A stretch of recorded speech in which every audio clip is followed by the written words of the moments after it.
November 12, 1942. RAF Scampton, Lincolnshire, England. The officers' mess smelled of tobacco, sweat, and spilled whiskey. Outside, the wind tore across the airfield, rattling the corrugated roofs of the Nissen huts where bomber crews tried to sleep before dawn missions. Inside, the laughter was too loud, the jokes too sharp. Men drank not to celebrate, but to forget. Flight Lieutenant David Grant sat slumped at a corner table, his tie loose, his tunic unbuttoned, a glass of scotch sweating in his palm. His eyes were glazed, not from exhaustion alone, but from the weight of 23 missions over the Ruhr Valley, over Hamburg, over targets he could barely remember anymore. Around him, other pilots nursed their drinks in silence or sang off-key songs that no one really heard. Someone had spilled ink on the table. Grant stared at it, then at the napkin beneath his glass. He picked up a pencil stub from the floor, squinted at the napkin, and began to draw. His hand moved in slow, deliberate arcs,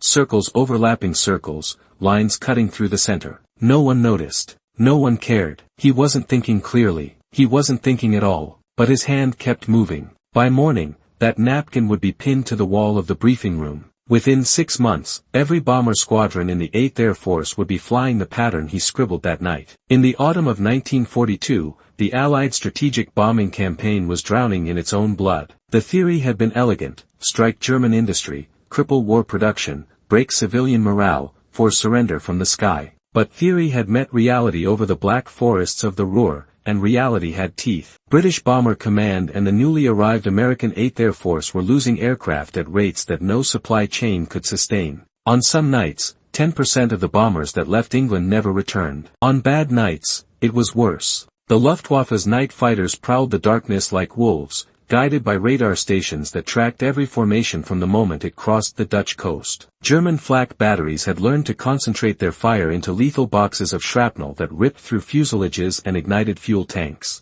But the most insidious killer was not the enemy, it was chaos. Bomber formations scattered under attack, lost in cloud cover, separated by navigation errors, confused by smoke and searchlights. When they reached their targets, they dropped their payloads in ragged, uncoordinated waves. Some bombed too early, missing the factories entirely. Others arrived too late, bombing craters left by the first wave. Reconnaissance photos showed the grim truth: acres of farmland pockmarked with craters, while the ball-bearing plants and oil refineries stood untouched. The losses were catastrophic. The results were negligible, and the crews knew it. David Grant had flown his first mission in April of that year, piloting a Lancaster over Augsburg in broad daylight. He had watched 3 aircraft in his formation explode before they even reached the target. He had felt the concussion waves rock his own plane as a direct flak hit tore the tail off the bomber beside him. He had seen men bail out over enemy territory, their parachutes blossoming white against the smoke,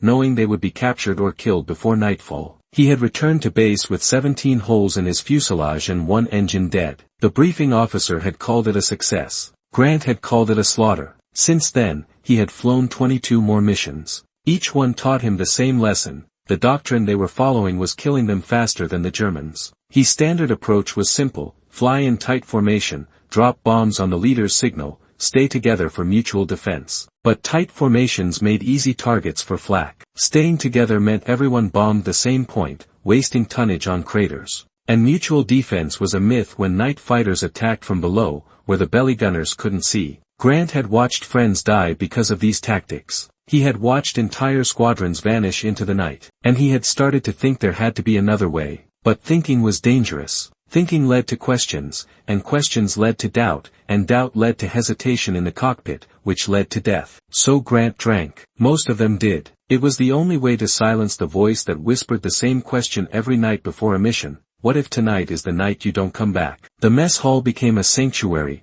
not of comfort, but of numbness. Here, you could pretend the war was somewhere else. Here, you could laugh at jokes that weren't funny and sing songs you didn't remember learning. Here, you could get drunk enough to sleep without dreaming of burning men. On the night of November 12, Grant had intended to do exactly that: drink until the fear went quiet, then stumble back to his bunk and hope for 4 hours of unconsciousness before the morning briefing. But something happened that night. Maybe it was the whiskey. Maybe it was exhaustion. Maybe it was the accumulated weight of too many missions, too many deaths, too many friends who never came back. Whatever it was, it unlocked something in his mind, a pattern he had been seeing without realizing it, a solution hidden in the chaos. He had noticed it first over Essen, 3 weeks earlier. His formation had been scattered by flak, and in the confusion, bombers had started dropping their loads independently, spread out over several minutes instead of all at once. The effect had been accidental, but striking. The target area had been blanketed evenly, not gouged by concentrated impacts.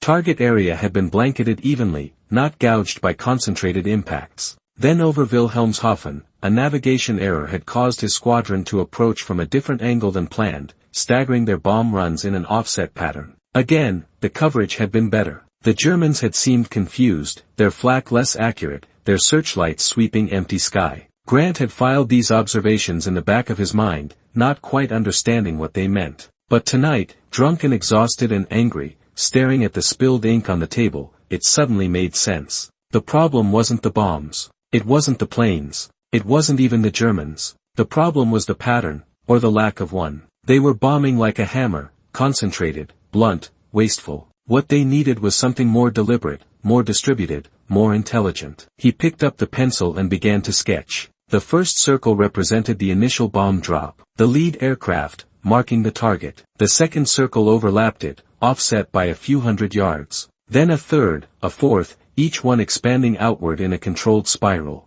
Lines connected them, showing approach angles, timing intervals, altitude differentials. It wasn't random. It wasn't scattered. It was a pattern, a mathematical distribution of destruction that would blanket the target area without wasting bombs on the same craters. It would spread the flak defenses thin, forcing them to cover a wider area instead of concentrating fire. It would give each aircraft a slightly different approach vector, making them harder to track. And it would create a rolling wave of destruction that would overwhelm repair crews and fire brigades, turning individual impacts into a cascading inferno. Grant stared at the napkin. His hand was shaking. He didn't know if it was the alcohol or the realization of what he was looking at. This wasn't just a tactic. This was a doctrine. This was the answer. He looked around the mess hall. No one was watching. No one cared. He folded the napkin carefully and slipped it into his pocket, then finished his drink in one long swallow. The room was spinning slightly, but his mind was suddenly, brutally clear. Tomorrow, he would show this to someone.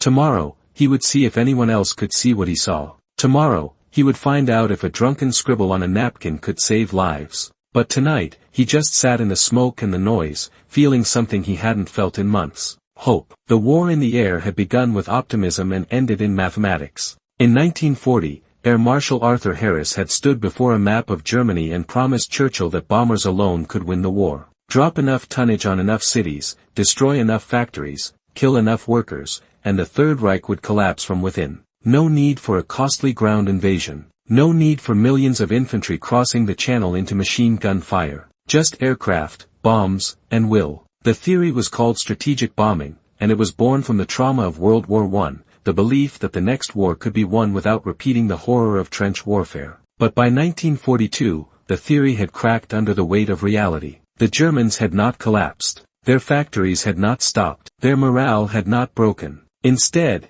they had adapted. They had built flak towers that turned the skies over Berlin into a wall of exploding steel. They had deployed night fighters equipped with upward-firing cannons that could gut a bomber before the crew even knew they were under attack. They had organized repair brigades that could restore a bombed factory to partial operation within days. And they had learned to read Allied tactics, predicting strike patterns, concentrating defenses where they knew the bombers would come. The Allies, meanwhile, were trapped in their own doctrine. The operational manual for bomber command, written in 1940, prescribed tight formations and synchronized bomb drops. The logic was sound in theory: stay together, protect each other, overwhelm the defenses with mass. But in practice, it created predictable patterns. German radar operators could track a formation's heading and speed, then calculate its target with terrifying accuracy. Flak batteries would pre-aim their guns, firing into the exact airspace where the bombers would appear seconds later. The result was carnage. Over Schweinfurt in August 1943, the 8th Air Force lost 60 bombers in a single mission, 600 men dead or captured. Over Hamburg in July, British bombers dropped thousands of tons of ordnance, but post-strike reconnaissance showed that most had landed in residential districts, not the shipyards. The strategic bombing campaign was becoming a war of attrition that the Allies could not win. They needed more bombs, more planes, more crews, or they needed a better way to use what they had. David Grant understood this better than most, because he had survived long enough to see the pattern repeat. Most bomber pilots didn't last beyond 10 missions. The odds were brutal and simple: every time you flew, there was a 1 in 10 chance you wouldn't return. Fly 10 missions, and statistically, your number was up. Grant had flown 23. He had survived not through luck, but through observation. He had learned to watch the flak bursts, to predict where the guns were aiming based on the angle of the explosions. He had learned to feel the aircraft, to sense when an engine was about to fail before the instruments showed it. He had learned to read the sky,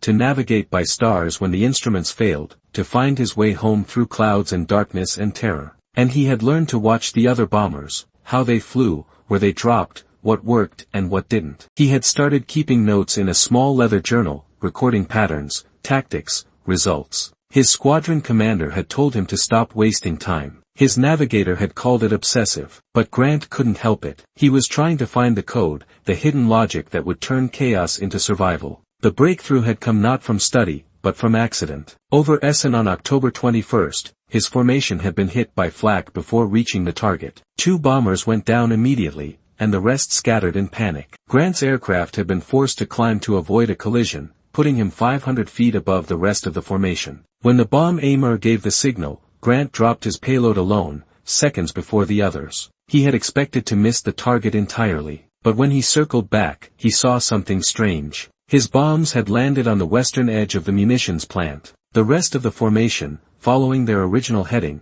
had bombed the eastern edge. Together, they had bracketed the entire facility, creating a carpet of destruction that covered far more ground than a concentrated drop would have. The post-mission photos confirmed it: the plant was wrecked, end to end. The accidental stagger had worked better than the planned strike. Grant had filed the incident in his journal, but he hadn't understood it yet. Then came Wilhelmshaven, where a navigation error caused his squadron to approach from the north instead of the west. Instead of bombing in a tight cluster, the aircraft had come in one by one over a span of 3 minutes, each dropping independently. The German flak, calibrated for a massed formation, had been scattered and ineffective. More importantly, the bombs had landed in a spreading pattern that had destroyed not just the target, a U-boat pen, but the surrounding rail yards, fuel depots, and barracks. The damage was exponentially greater than a concentrated strike would have achieved. And still, Grant hadn't quite grasped the significance. It was only on the night of November 12, sitting drunk in the officers' mess, that the pieces fell into place.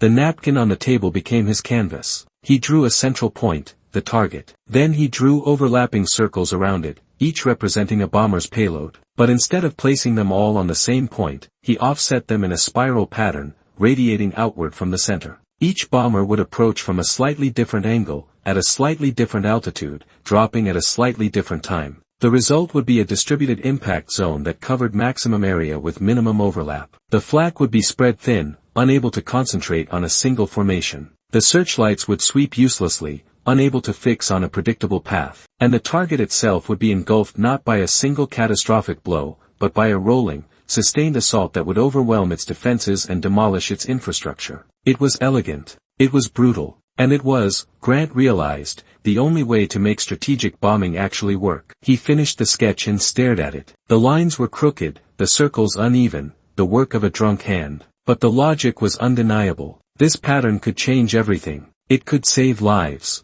It could win the war. Or it could be dismissed as the rambling of a traumatized pilot who had flown too many missions and lost too many friends. Grant didn't know which, but he knew he had to try. He folded the napkin, slipped it into his pocket, and stumbled out into the cold November night, where the wind carried the distant sound of engines warming up for the morning's mission. The next morning, Grant woke with a headache that felt like a flak burst inside his skull. His mouth tasted of ash and regret. For a moment, he considered throwing the napkin away and pretending the previous night had never happened. But then he remembered the faces, the pilots who had died because the Doctrine was killing them, the crews who had burned over Germany because they were following orders that didn't work. He pulled the napkin from his pocket, smoothed it flat on his bunk, and stared at it in the gray morning light. It still made sense. If anything, it made more sense now, sober and clear-headed. He got dressed, skipped breakfast, and walked directly to the office of Squadron Leader Malcolm Hendry, the officer responsible for tactical planning at Scampton.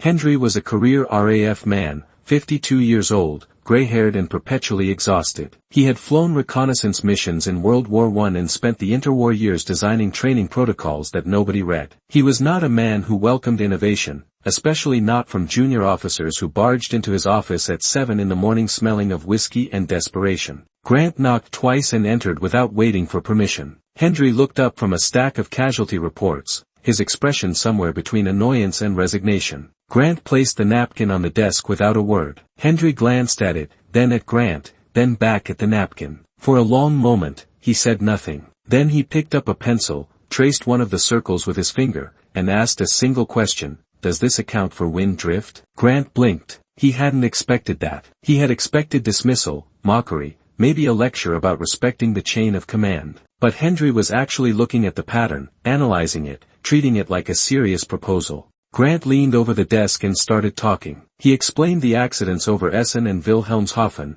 the way scattered bombing had produced better results than concentrated drops. He explained the mathematics of distribution, the way a spiral pattern would maximize coverage while minimizing wasted ordnance. He explained how staggered approach vectors would confuse flak gunners and searchlight operators, forcing them to spread their defenses instead of concentrating fire. And he explained how a rolling attack would create cascading damage, overwhelming repair crews and turning individual strikes into total devastation. Hendry listened without interrupting, his eyes moving between Grant and the napkin. When Grant finished, Hendry leaned back in his chair and lit a cigarette. Then he said the words that would change the war: "We test it tonight." The mission was a low-priority strike on a rail yard outside Osnabrück, a target small enough that failure wouldn't trigger an inquiry, but significant enough that success would be noticed. Hendry selected 6 bombers from Grant's squadron, pulled them out of the standard formation, and briefed them separately. Each crew was given specific instructions: approach headings,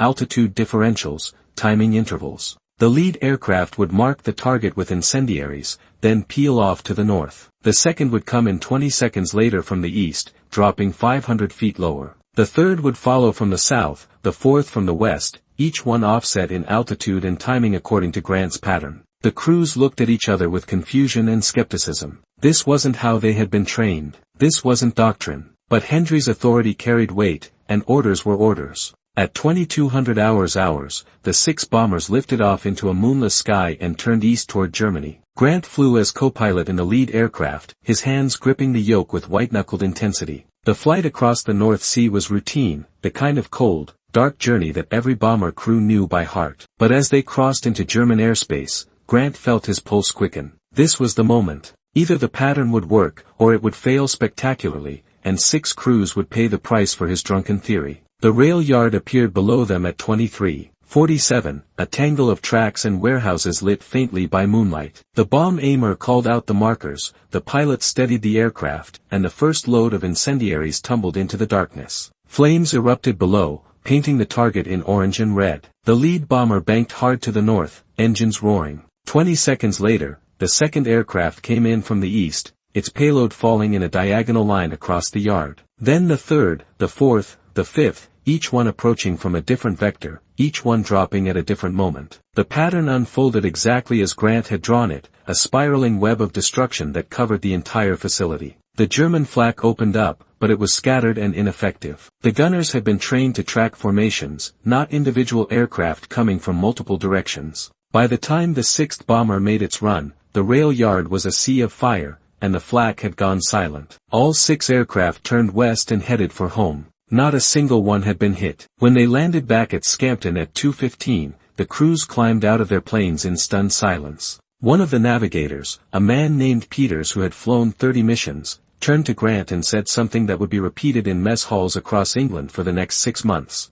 "I didn't think we were coming back. But we didn't even get scratched. What the hell was that?" He walked into the office of Air Vice Marshal Robert Sondby, dropped the folder on his desk, and said 3 words: "We found something." Sondby, a man known for his skepticism and his intolerance for improvisation, opened the folder and studied the materials for 20 minutes without speaking. Then he called in his chief tactical officer, a mathematician named Wing Commander Elliott. Elliott looked at the pattern, ran calculations on a slide rule, cross-referenced it with loss statistics, and finally looked up with an expression that Hendry would later describe as religious revelation. "This works," Elliott said quietly. "This actually works." Within a week, the pattern was being tested by 3 more squadrons. Within a month, it was standard procedure for night raids over the Ruhr. Within 3 months, loss rates had dropped by 18%, and target damage assessments had improved by 32%. By the spring of 1943, the Americans had adopted a modified version for daylight raids,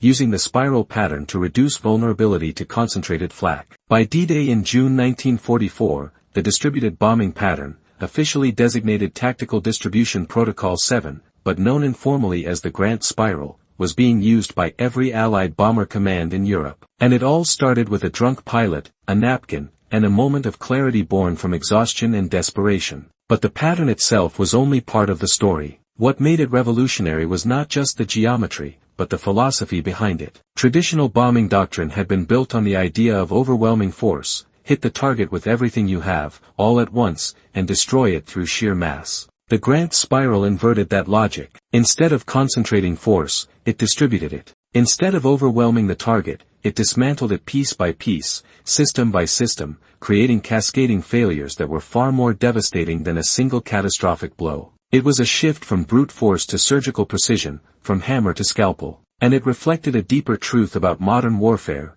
that victory belonged not to the side with the most firepower, but to the side that used firepower most intelligently. The German defenders noticed the change immediately. Flak battery commanders reported that Allied bombers were no longer flying predictable patterns, making it impossible to pre-aim guns or concentrate fire. Night fighter pilots complained that formations were breaking up before they could engage, forcing them to hunt individual aircraft instead of exploiting the predictable geometry of massed formations. Luftwaffe intelligence officers studied captured RAF documents and wreckage, trying to understand the new tactics, but they couldn't find a codified doctrine, because there wasn't one. The Grant Spiral had spread organically, passed from squadron to squadron through briefings and word of mouth, refined and adapted by crews who saw it work and wanted to stay alive. By the time German analysts understood what was happening, it was too late. The Allies had already adapted, and the Luftwaffe's defensive doctrine, built around the assumption of predictable bomber patterns, was obsolete. The human dimension of the pattern was equally important. Bomber crews, who had flown mission after mission watching friends die because of rigid doctrine,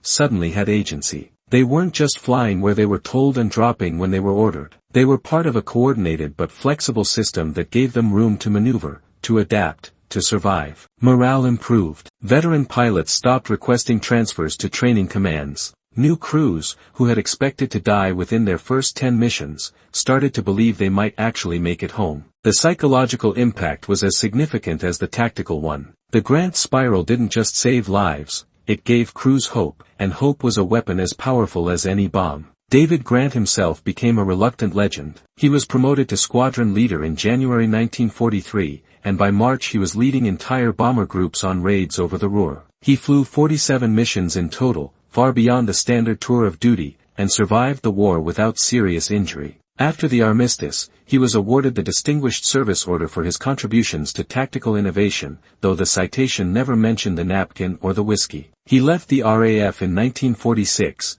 returned to his native Yorkshire, and spent the rest of his life working as a civil aviation instructor. He rarely spoke about the war, and when he did, he never mentioned the pattern. It wasn't until 1978, when a military historian named Dr. and Brennan interviewed him for a book on bomber tactics, that Grant finally told the story. Even then, he downplayed his role, insisting that the pattern had been an accident, a fluke, something that would have been discovered eventually by someone else. Brennan disagreed. In her book, published in 1982, she argued that the Grant Spiral represented a paradigm shift in military thought. A moment when improvisation and intuition overtook rigid doctrine, when a single individual's insight changed the course of the war. The pattern itself continued to evolve long after the war ended. The United States Air Force incorporated it into their strategic bombing manuals in the 1950s, adapting it for nuclear strike planning during the Cold War. Precision-guided munitions, stealth aircraft, and network-centric warfare all trace their lineage back to the same principle that Grant scribbled on a napkin in 1942, that effective destruction is not about how much force you apply, but how intelligently you apply it. The spiral pattern, in various forms, is still taught at Air Force academies around the world. And every pilot who learns it is learning the legacy of a man who was too drunk to think clearly, and too desperate to stop thinking. The story raises uncomfortable questions about military innovation. How many other breakthroughs were missed because they came from the wrong person, at the wrong time, in the wrong way? How many junior officers had insights that were ignored because they didn't fit the doctrine? How many lives were lost because the chain of command valued obedience over innovation? The Grant spiral succeeded not because the system worked, but because a single officer, Malcolm Hendry, was willing to take a risk on an unorthodox idea from a traumatized pilot. If Hendry had dismissed the napkin, if he had told Grant to stop wasting his time, the pattern might never have been tested. Thousands more bombers might have been lost. The strategic bombing campaign might have collapsed entirely. The war might have lasted longer. All because of a decision made in a single moment, in a cluttered office, by a tired man looking at a crumpled napkin. The broader lesson is that war, for all its planning and doctrine and hierarchy, is ultimately chaotic. It is improvised by exhausted people making desperate decisions under impossible pressure. The great innovations of warfare, from the longbow to the tank to the atomic bomb, were often born not from strategic planning, but from individuals trying to solve immediate problems with whatever tools they had. The Grant spiral was no different. It was not the product of a think tank or a research laboratory. It was the product of whiskey, exhaustion, trauma, and a stubborn refusal to accept that the doctrine was good enough. It was the product of a man who had seen too many friends die and decided, in a moment of drunken clarity, that there had to be a better way. And there was. The war ended in May 1945, and the bombers came home. The airfields that had roared with engines every night fell silent. The mess halls, once filled with smoke and nervous laughter, emptied out. The men who had survived went back to lives that no longer fit, carrying memories they could never share. David Grant returned to England, hung up his uniform, and tried to forget. But the pattern he had drawn that night in November 1942 lived on, encoded in manuals, taught in classrooms, passed down through generations of pilots who never knew his name. The napkin itself was lost. Probably thrown away in some bureaucratic purge, or filed in a forgotten archive, or simply disintegrated with age. But the idea it contained endured, because it was true. And truth, once discovered, cannot be undiscovered. In the decades after the war, historians and analysts tried to quantify the impact of the Grant spiral. Some estimates suggested it had reduced Allied bomber losses by 15 to 20% over the final 2 years of the war, saving as many as 3,000 aircraft and 30,000 lives. Others argued the effect was smaller, harder to isolate from other tactical changes happening simultaneously. But the numbers, in the end, were less important than the principle. The Grant spiral proved that warfare was not a fixed science,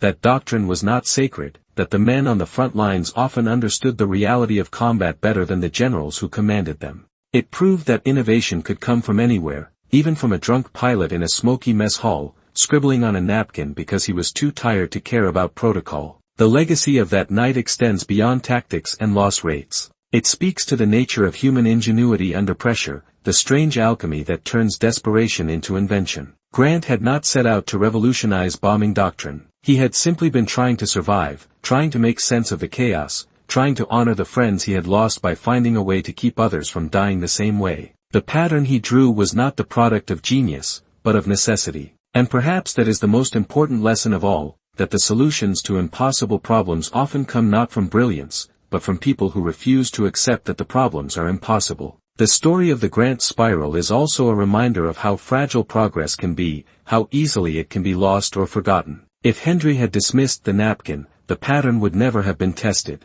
If the first test mission had failed, it would never have been tried again. If Grant had been killed on his 24th mission, the idea would have died with him. Innovation in war, as in all human endeavors, depends on 1,000 small moments of luck, courage, and timing. The fact that we remember the Grant spiral at all is a testament not just to its effectiveness, but to the chain of individuals who believed in it enough to give it a chance. David Grant died in 1989, at the age of 74. His obituary in the Yorkshire Post mentioned his service as a bomber pilot and his work in civil aviation, but it did not mention the pattern. Most of his neighbors never knew what he had done. At his funeral, a handful of old RAF men stood in the rain and saluted as his coffin was lowered into the ground. One of them, a former navigator named Charles Whitmore, later told a reporter that Grant had been the best pilot he had ever flown with, not because he was the most skilled, but because he had refused to accept that dying was inevitable. He had believed, against all evidence, that there was a way to win without losing everyone. And he had been right. Today, the Grant spiral is a footnote in most histories of World War II, overshadowed by larger battles, more famous leaders, more dramatic turning points. But for the men who flew bombers over Germany in 1943 and 1944, it was the difference between life and death. For the crews who made it home because the flak was spread thin, because the searchlights couldn't find them, because the pattern gave them just enough of an edge to survive. For them, the napkin scribbled by a drunk pilot in a Lincolnshire mess hall was nothing less than salvation. And for the historians who study innovation in warfare, it remains a perfect example of how the most important ideas are often the ones that come from the least expected places. The night of November 12, 1942, was cold and unremarkable. The wind rattled the windows of the officers' mess at RAF Scampton. Men drank and laughed and tried not to think about the mission scheduled for dawn. And in the corner, a tired pilot picked up a pencil and started to draw, not knowing that he was about to change the war. There was no fanfare, no recognition, no moment of triumph. Just a man, a napkin, and an idea born from desperation and whiskey. But in that moment, in that smoky, chaotic room, something shifted. The war in the air would never be the same. And thousands of men who would have died went home instead, because a drunk pilot refused to accept that there was no better way. That refusal, that stubborn, desperate, hopeful refusal, is what saved them.